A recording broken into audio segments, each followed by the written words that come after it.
네, 안녕하세요. 어쩌다 보니 이제 7월입니다. 그리고 7월이 되면 일기 부가치세 확정 신고를 하셔야 되죠. 7월 25일까지 해야 되잖아요. 이번 시간에 말씀드리는 건 홈택스에서 부가치세 확정 신고를 하는 방법이에요. 그래서 이제 일반 과세자 대상이고요. 간이 과세자 같은 경우에는 확정 신고는 1월 달에 몰아서 한번 하는 거니까 그때 하시면 되고요. 간이 과세자 중에 7월에 신고를 해야 되는 예정 신고를 해야 되는 대상이 있으니까 혹시라도 거기에 해당이 되시는 간이과세자분들은 예정 신고를 하시면 되고요. 나머지 간이과세자분들은 확정 신고를 1월 달에 하시면 됩니다. 그리고 주의하셔야 되는 거는 납부도 25일까지 꼭 하셔야 되겠죠. 그리고 오늘 말씀드리는 내용은 일반적인 그냥 업종들에서 공통적으로 해당되는 내용들이고요. 뭐 예를 들어서 부동산 임대업이나 뭐 음식점입니다. 뭐 이렇게 특수한 업종들에 필요한 세부적인 내용들은 이제 앞으로 다른 영상에서 별도로 말씀을 드려볼게요. 그리고 지금 영상은 이거 부가치세 신고하는 방법 영상이고요. 제가 이전 영상에서 신고할 때 기억해 둬야 되는 사항들을 미리 말씀드린 게 있거든요. 그러니까 지금 이 영상을 보고 계시다 그러면 웬만하면 이 신고 시 유의사항 그 전 영상을 먼저 보시고 그리고 나서 신고를 진행하시기를 바랍니다. 그리고 또 하나 제가 지금 신고 방법 영상은 미리 올려놓는데 실제 신고는 16일, 15일 이때쯤 이후에 하시는 걸 권해드려요. 이유는 뒤에서 설명을 드리겠습니다. 자, 홈택스 이제 사업자로 로그인해서 들어오면요. 이제 이런 화면이에요. 그리고 위에 세금 신고 탭에서 여기 부가치세 신고란에 보시면 부가치세 과세 신고 일반 간이 대리납부가 있어요. 그러니까 여기로 들어가시면 됩니다. 들어가시면 이제 이런 화면이거든요. 이제 여기서 아래 요 메뉴들 중에서 들어가셔가지고 신고를 하시면 되는데 일단 신고를 하시기 전에 여기 위에 있는 신고 도움 서비스를 한번 들어가서 확인을 해볼게요. 그러면 뭐 신고하시는 납세자별 분석 자료나 기본 사항이나 그다음에 과거 신고 내용 분석이나 이런 내용들이 있어요. 안내하고 있으니까 그거를 한 번씩 읽어보시는 게 도움이 됩니다. 자, 다시 나와가지고 여기 이제 신고 화면인데요. 이 신고 화면 중에 여기 정기 확정 신고 여기로 들어가셔서 신고하시면 됩니다. 이 아래에 있는 기한 후 신고나 수정 신고나 경정 청구 이런 것들은 지금 하는 건 아니고요. 나중에 신고 기한이 지난 다음에 하시는 거니까 지금은 여기 정기 확정 신고로 들어가셔가지고 근데 여기 들어가시면 첫 번째 팝업이 이렇게 뜨거든요. 그러니까 이거는 뭐냐면 신고서를 작성하시다 보면 실제 홈택스에서 자동으로 불러오거나 아니면 신고서 상에서 자료 조회를 하거나 이런 기능들이 있어요. 근데 이런 기능들을 언제부터 지원을 해줄 거냐라는 그 예정일을 표시하고 있거든요. 근데 여기 보시면 전자세금 계산서 내역을 12일부터 지금 제공하고 있어요. 그리고 신용카드 내역 같은 경우에는 15일이고요. 그 다음에 뭐 배달의 민족이나 이런 판매 결제 대행 자료들은 16일부터 조회가 가능하거든요. 그래서 실제 지금 부가치세 신고를 하시려는 분들은 요때 요 날짜 이후에 하시는 게 좀 더 편리하고 정확할 겁니다. 혹시라도 지금 뭐 신고서를 작성해서 신고를 하시더라도 이 시기 이후에 한 번쯤은 다시 들어오셔서 확인을 다시 한번 해 보시는 게 좋아요. 그러니까 혹시라도 내가 놓치고 있는 것들이 있을 수 있으니까. 자, 그럼 이제 본격적으로 신고서 작성 화면인데요. 일반 과세자고요. 그리고 지금은 2025년 1기, 그러니까 1기는 1월 1일부터 6월 30일까지입니다. 1기에 대해서 하는 확정 신고고요. 이렇게 지금 표시가 돼 있으셔야 돼요. 그 다음에 사업자 등록 번호에 확인을 누르시면 아래 개인정보들이 뜨니까 요거 확인하시고 다음 화면으로 넘어갈게요. 그럼 이게 이제 신고서의 전체 화면이에요. 그래서 왼쪽부터 여기 매출세액, 그 다음에 2번에 매입세액, 3번에 공제감면세액, 그리고 4번에 기타 제출 서식 이렇게 돼 있으니까 요거를 순서대로 1, 2, 3, 4 요 순서대로 작성을 하시는 겁니다. 혹시나 참고로 그 무실적 신고를 하시려는 분들은 지금 이 상태에서 오른쪽에 있는 이대로 신고하기를 눌러서 그냥 무실적 신고를 하시면 돼요. 지금 아래는 다 0으로 표시되어 있으니까 무실적이죠. 자, 이제 매출세액부터 입력을 해볼게요. 매출세액은 이렇게 구분이 되어 있습니다. 어떤 거냐 하면 세금계산서 발급분, 그리고 신용카드나 현금 영수증을 발급해서 올린 매출, 그 다음에 이제 현금을 받고 매출이 일어난 거. 그러니까 요렇게 지금 나눠가지고 입력을 하게 돼 있어요. 그래서 보시면 화면에서도 매출세액에 세금 계산서 발급분이 제일 위에 있고요. 그리고 아래에 신용카드 현금 영수증 발행분, 그 다음에 기타 매출분이 지금 현금입니다. 요렇게 나눠져 있으니까 위에서부터 요 순서대로 요렇게 입력을 하시면 돼요. 그리고 여기 입력은 오른쪽에 보시면 입력 수정이라는 게 있고요. 아니면 제일 끝에 여기 0이라고 표시되어 있는데 밑줄이 있거든요. 그러니까 여기를 들어가셔가지고 입력을 하셔도 됩니다. 요게 약간 7월달 들어오면서 화면이 조금 바뀐 거예요. 입력 수정이 새로 생겼죠. 그래서 이제 세금계산서부터 입력을 하게 되면 들어오면 가장 먼저 보셔야 되는 건 여기입니다. 불러오기와 자료 조회. 그래서 전자세금계산서 같은 경우에는 여기 불러오기를 누르시면 이렇게 불러와집니다. 내가 발행한 전자세금계산서가. 근데 혹시 지금 12일 전에 신고를 하신다 그러면 여기에 지금 이렇게 뜰 거예요. 7월 12일부터 조회가 가능하다고. 근데 그 전이라도 신고를 하셔야 된다 그러면 이거는 아까 홈택스 첫 화면에서 전자세금계산서 조회로 들어가셔가지고 거기서 조회를 하신 다음에 금액을 적어가지고 이쪽으로 오셔서 입력을 하셔야 돼요. 그래서 가능한 요거 12일 이후에 하시는 게 편하겠죠. 그러니까 이렇게 전자세금계산서를 입력을 했는데 그 가끔 종이로 세금계산서를 발행하시는 경우가 있을 수 있어요. 그러니까 만약에 세금계산서를 종이로 발행을 했다 그러면 요 아래에 있는 명세 입력 여기를 누르셔가지고 오른쪽 화면에서 하나하나 입력을 해주시면 됩니다. 사업자 등록번호, 그 다음에 여기 지금 내가 발행한 세금계산서를 보시고 여기 내용을 입력을 하신 다음에 적용하기를 하시면 돼요. 자, 그러면 이렇게 내가 지금 입력한 세금계산서를 발행해서 올린 매출이 입력이 됐어요. 5천만 원에 500만 원.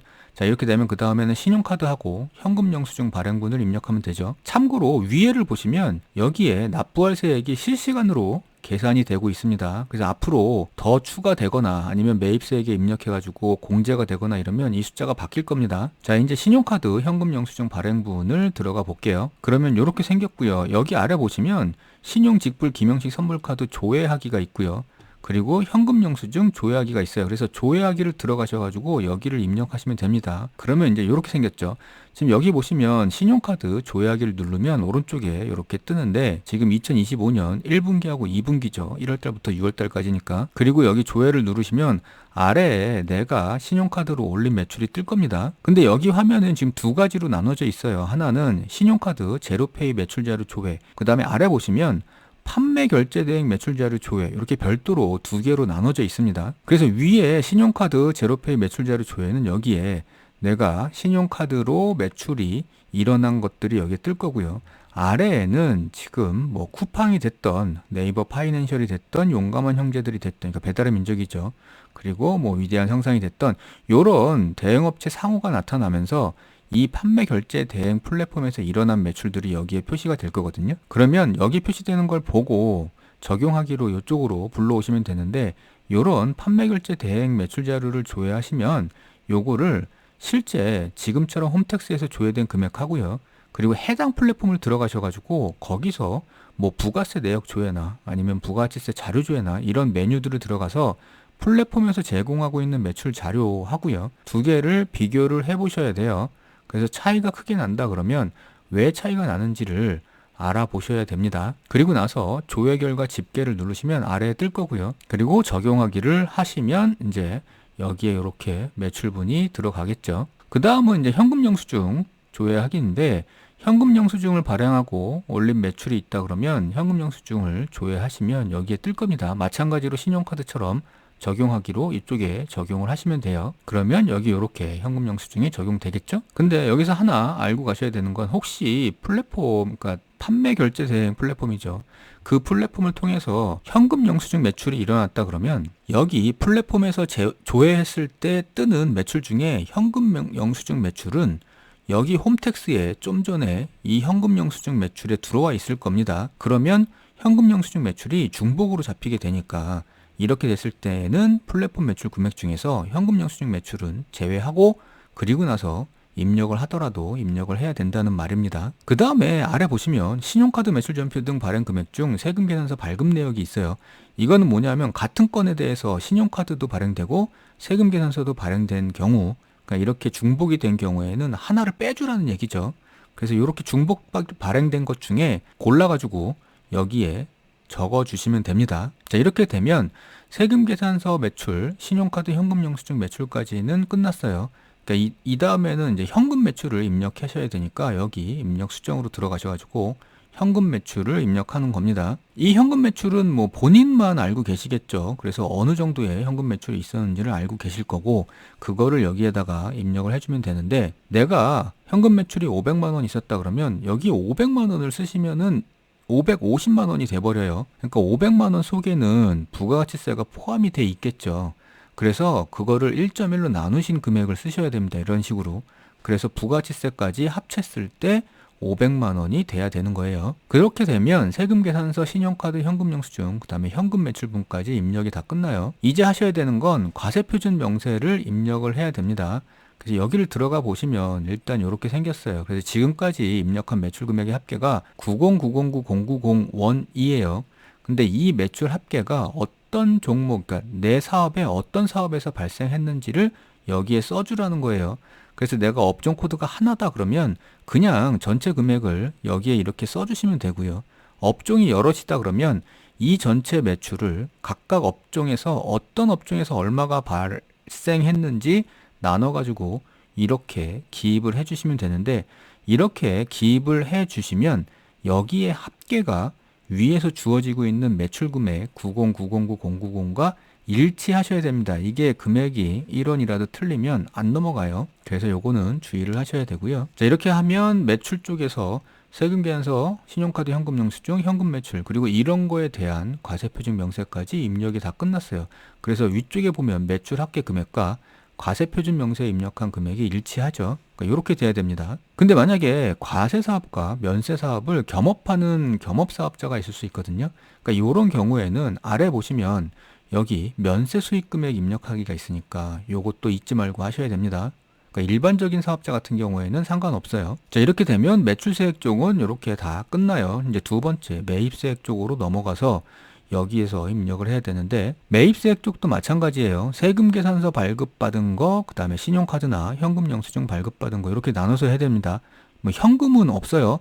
왜냐하면 매입세 공제 같은 경우에는 적격 증빙만 해당되기 때문에 요 증빙별로 입력을 하는 겁니다. 그래서 이제 첫 번째 세금계산서 발급분 매입 자료부터 입력을 할게요. 여기 매입처분 세금계산서 요것도 마찬가지로 불러오기로 불러오시면 됩니다. 그리고 아래에 혹시 종이 세금계산서를 받으셨다 그러면 매출 쪽처럼 여기 명세 입력을 들어가셔가지고 하나하나 입력을 하시면 돼요. 그래서 이런 식으로 세금계산서 발급분을 입력하게 됩니다. 요게 매입처분 세금계산서 합계표를 작성한 거예요. 그 다음에는 요 신용카드 매출 전표 등 수령 명세서, 그러니까 여기에 신용카드 매출과 매입과 현금영수증 매입이 들어가 있습니다. 그래서 이제 요로 들어가 보시면 요렇게 생겼고요. 왼쪽 아래 보시면 현금영수증, 화물운전자 복지카드, 사업용 신용카드, 그 밖에 신용카드 이렇게 나눠져 있어요. 그래서 요 구분으로 입력을 하시면 돼요. 근데 지금 사업용 신용카드, 현금영수증은 홈택스에서 조회가 되잖아요. 그래서 2단계에서 입력하기 전에 이미 사전에 이 각각 건별로 매입세액이 공제 가능한지 불공제인지를 구분을 해가지고 다 변경을 해 놓으셨어야 됩니다. 그리고 그렇게 하려면 일단 먼저 매입세액 불공제 항목에 어떤 것들이 들어가는지를 먼저 알고 계셔야 되고요. 그리고 나서 이제 사업용 신용카드나 현금영수증에 매입세액 공제 불공제를 변경을 하셔야 되니까 이 방법에 대해서는 그 별도 영상이 있거든요. 그 영상을 참고하셔가지고 요것들은 사전에 다 변경을 해 놓으셔야 됩니다. 물론 지금 여기 홈택스에서 줘야 되는 사업용 신용카드나 현금영수증 외에 여기 보시면 그 밖에 신용카드도 있으니까요. 이런 것들도 다 사전에 구분을 해 놓으셨어야 돼요. 여튼 그렇게 구분이 다 돼서 변경이 돼 있다고 가정을 하고요. 일단 먼저 현금영수증부터 조회해서 입력을 해 보는 겁니다. 그래서 현금영수증 수령 명세서가 조회되고요. 그리고 아래에 조회 결과 집계로 가시면 이제 적용하기로 여기 적용하셔야 되는데 여기에 보시면 지금 공제 대상 이렇게 공급가액 세액이 돼 있어요. 요거를 현금영수증 홈택스 그 조회 화면에 가시면 공제와 불공제가 있을 겁니다. 그거를 이제 구분을 다 변경을 해 놓으셨을 거고 그렇게 변경을 해 놓은 것들 중에 공제 대상이 여기에 표시될 겁니다. 공제 대상만 지금 끌고 들어오게 되는 거고 그 금액만 여기에 반영을 하셔야 돼요. 그러면 이제 이렇게 반영이 되는 거고요. 혹시라도 운수업을 하셔가지고 화물운전자 복지카드가 있으신 분들은 여기서 또 입력을 한 번 더 하셔야 되겠죠. 그 다음에 일반적인 사업자분들은 사업용 신용카드로 입력하시면 됩니다. 사업용 신용카드는 보시면 2025년도 조회하기를 하셔가지고 지금 상반기죠. 1월달부터 6월달까지 조회된 결과를 이렇게 입력하시면 됩니다. 이 단계는 어렵지 않아요. 그냥 조회되는 것들을 입력을 하시면 되는데, 문제는 여기서 조회될 수 있도록 사전에 카드에 대한 매입세액을 다 공제 불공제를 변경을 해 놓으셨어야 된다는 거죠. 자, 이런 식으로 하시면 지금 현금 영수증이나 홈택스에서 조회되는 사업용 신용카드나 이렇게 입력이 다 끝나요. 그 다음에는 지금 사업용 신용카드나 현금 영수증이 아니라 다른 개인 카드를 사용하셔가지고 매입세 공제를 받으셔야 된다 그러면 여기 명세 입력 여기로 들어가셔가지고 여기에서 입력을 하시면 돼요. 그래서 그 자료들을 미리 준비하셨다가 이렇게 여기에 입력을 하시면 됩니다. 그리고 나오시면 신용카드 매출전표 등 수령 명세서까지 입력이 돼 있죠. 그리고 아래 보시면 뭐 재고 매입세액 이런 거 있는데, 요거는 그 간이과세 일반과세 과세 전환되신 분들에 해당되는 거니까 해당이 되시면 입력을 하셔야 되고요. 그리고 아래로 보시면 조금 확대를 할게요. 아래에 작성하지 않은 서식 이렇게 돼 있거든요. 그러니까 보통 이게 지금 시스템이 밑에 있던 서식 중에 작성을 하면 위로 이렇게 올라가게 돼 있습니다. 작성하지 않은 서식 중에 해당되는 서식을 찾으셔야 돼요. 사업자별로. 의제매입세액 공제 신고서 같은 경우에는 음식점업이나 뭐 이렇게 의제매입세액 공제를 적용받으시는 사업자분들이 작성을 하셔야 되고, 아래 재활용 폐자원이나 중고자동차 매입세액 공제 같은 경우에는 뭐 중고자동차 매매 상이나 관련 업종이 하시면 됩니다. 그 다음에 뭐 특별히 그렇게 해당되는 게 많지는 않을 것 같고요. 아래 보시면 건물 등 감가상각자산 취득 명세서가 있어요. 이거는 지금 상반기 중에, 그러니까 대상 기간 중에 건물이나 구축물, 기계장비나 차량 운반고 그 밖에 감가상각 대상 자산을 취득한 경우에요. 그러니까 그 경우에는 여기에 기입을 해주라는 겁니다. 지금까지 우리가 매입 내역을 세금계산서 발급분이나 아니면 신용카드나 현금 영수증 수령하고 매입한 것들을 구분해서 기입을 이렇게 해줬는데요. 이 중에서 자산을 취득한 게 있다 그러면 구분을 해주라는 겁니다. 그래서 여기에서 입력을 해주라는 거죠. 그 중에서. 그래서 일단은 먼저 여기 밑에 세금계산서 수치분이냐 아니면 신용카드 수치분이냐를 먼저 여기에 적어준 다음에 그 내용을 위에서 구분을 해주면 됩니다. 예를 들어서 3천만 원짜리 차를 샀다 그러면 세금계산서를 받으셨을 거거든요.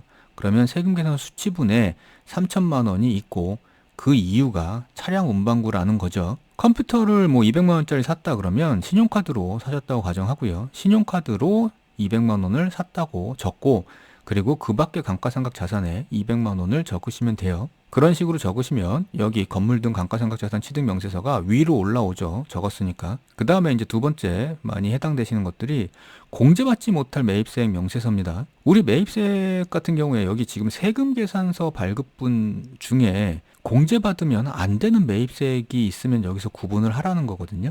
왜냐하면 세금계산서 같은 경우에는 일단 받으면 세금계산서 합계표에다가 모두 반영을 해줘야 돼요. 세금계산서 자체를. 그러니까 신용카드나 현금영수증은 관련이 없다 그러면 아예 그냥 처음부터 빼고 입력을 하면 되는데, 세금계산서는 어찌됐든 간에 받기만 했으면 여기에 신고를 해줘야 되니까 여기에 근데 입력을 하게 되면 매입세액을 공제받게 되죠. 그래서 이런 경우에는 아래에서 공제받지 못할 매입세액 명세서로 빼주셔야 됩니다. 그래서 들어오시면 공제받지 못할 매입세액이 있고요. 여기에 명세 입력을 들어가셔가지고 선택을 하셔야 돼요. 불공제, 왜 불공제가 되는 건지, 뭐 접대비인지 아니면 자동차 구입 유지 및 임차인지, 토지 관련 비용인지 뭐 이런 것들을 여기에 기재를 해 주셔야 됩니다. 그래서 뭐 접대비라고 가정을 하고요. 뭐 이런 식으로 해가지고 200만 원의 세금계산서는 공제받으면 안 돼요 라고 신고를 해주는 거니까, 그러니까 이런 식으로 공제받지 못할 매입세 명세서로 기재를 해 주셔야 되겠죠. 자, 여기까지 하면은 이제 매출세액 끝났고요. 매입세액 쪽 끝났고, 세 번째 공제감면 가산세액이에요.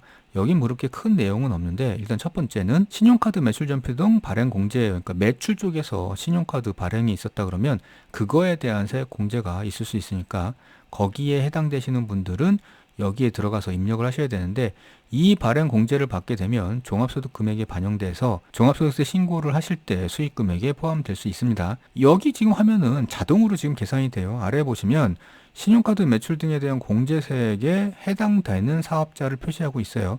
그래서 본인 사업자가 여기에 해당이 되는지를 확인하고 해당이 되신다 그러면 이렇게 자동으로 계산해 주는 공제세액을 공제 받으시면 되겠죠. 그리고 나서 나오시면 전자세금계산서 발급세 공제가 있어요. 그 사업자 중에 전자세금계산서를 발급하신 분들 같은 경우에는 이렇게 건당 200원의 공제를 해주거든요. 그래서 10건을 발행했다 그러면 2,000원이고요. 100건이면 뭐 2만 원이겠죠. 여튼 간에 여기에 지금 조건이 있으니까 여기에서 해당되시는지 보고 해당되시는지 여부를 표시한 다음에 여기 보시면 전자세금계산서 발급 건수 및 공제금액 조회가 있어요. 그러니까 여기 들어가셔가지고 조회하신 다음에 그 건수를 입력하시면 됩니다. 그런 식으로 입력해서 나오시면 여기 이제 표시가 될 거고요. 그 다음에 그 밖에 경감공제세액은 뭐 해당되시는 것들이 그렇게 많지 않아요. 전자신고세액공제 10,000원만 입력이 돼 있을 겁니다. 그리고 입력 완료로 나오시면 여기 이렇게 표시가 되겠죠. 자, 이렇게 하면은 1번, 2번, 3번이 끝났고요. 이제 마지막으로 4번에 기타 제출 서식이 있거든요. 보시면 일단 간단하게만 말씀드릴게요. 부동산 임대공급 가입 명세서는 부동산 임대업에 해당되시면 반드시 입력을 하셔야 되고요. 현금 매출 명세서 같은 경우에는 뭐 부동산 중개업이나 아니면 전문 자격사업 등에서 현금으로 매출이 일어났을 때 이걸 작성하시는 거고, 사업장 현황 명세서는 음식점업이나 아니면 숙박업 뭐 이런 업종에 해당되시는 분들이 작성하시는 거고요. 그 다음에는 뭐 영세율에 해당되시는 분들은 아래 영세율 신고 서식들을 작성을 하시면 됩니다. 그리고 서식 쪽에서 마지막으로 말씀드려야 되는 게 이런 게 있어요. 여기 보시면 매출처별 계산서 합계표와 매입처별 계산서 합계표가 있습니다. 뭐냐 하면 지금은 계속 이제 부가가치세 신고니까 세금 계산서에만 초점을 맞춰서 하고 있는데, 혹시라도 계산서, 그러니까 면세 사업으로 계산서를 발행한 게 있다 그러면 여기서 작성을 꼭 해주셔야 됩니다. 그리고 매입한 것 중에 면세 사업자로부터 받은 계산서가 있을 수 있어요. 그래서 그런 계산서는 여기 매입처별 계산서 합계표에서 작성을 해주셔야 돼요. 근데 이것도 어렵지 않은 게 일단 여기 화면 들어가셔가지고요. 그 세금계산서나 아니면 위에 매입세액 세금계산서 뭐 이런 쪽에서 불러오기 한 것처럼 그냥 불러오기 하시면 됩니다. 자, 이런 식으로 하시고 이제 기재가 다 끝났으면, 물론 가정이지만 세액이 한 270만 원 정도 나오고요. 이렇게 나온 세액을 여기서 확인을 하신 다음에 오른쪽에 이대로 신고하기를 눌러가지고 이제 신고를 하시면 되는데, 요거를 누르셨을 때 요런 안내 메시지가 뜨는 경우가 있어요. 오류는 아니지만 확인이 필요한 메시지가 있습니다. 그러니까 이렇게 안내 메시지가 뜨는 경우가 오류인 경우가 있고요. 아니면 그냥 일반적인 확인이 필요한 경우가 있어요. 이 경우에는 그냥 무시하고 신고를 해도 신고서 접수가 되는데, 오류라 그러면 반드시 수정을 하고 넘어가셔야 됩니다. 근데 개인적으로는 여기에서 지금 그냥 넘어갈 수도 있다라고 메시지를 주고는 있지만, 이런 팝업이 떴으면 해당 사항을 확인하셔가지고 가능한 수정을 하신 다음에 이 팝업 자체가 그냥 없는 상태에서 신고를 하시는 게 최선이겠죠. 그래서 어떤 내용인지 확인을 하시고 그 내용을 수정을 하신 다음에 다시 신고하기를 누르시는 게 좋겠습니다. 그래서 수정을 다 완료한 다음에 신고하기를 다시 누르면 이제 마지막 화면이거든요. 그래서 납부할 세액 확인하시고, 요거는 신고 기한하고 납부 기한이 똑같기 때문에 잊지 말고 그때까지 납부를 하셔야 됩니다. 참고로 만약에 여기에 지금 세액이 마이너스로 찍혀가지고 환급이 발생했다 그러면 오른쪽에 보시면 환급 계좌 정보를 입력하게 돼 있어요. 그래서 여기에서 내 통장 계좌를 입력하신 다음에 그리고 나서 이제 신고를 하시면 됩니다. 자, 이렇게 해가지고 부가치세 일반과세자 확정신고에 대한 방법을 말씀드렸는데요. 이게 이제 아무리 간단하게 말씀을 드리려고 해도 그렇게 짧은 시간 안에는 안 되네요. 그러니까 여하튼 간에 지금 주의하셔야 되는 거는 신고 방법에 대한 내용뿐만 아니라 그 전에 제가 다른 사전 영상에서 말씀드렸던 미리 알고 신고를 하셔야 되는 내용들을 먼저 보시고 그 다음에 신고 방법 영상을 보시는 것을 추천드립니다.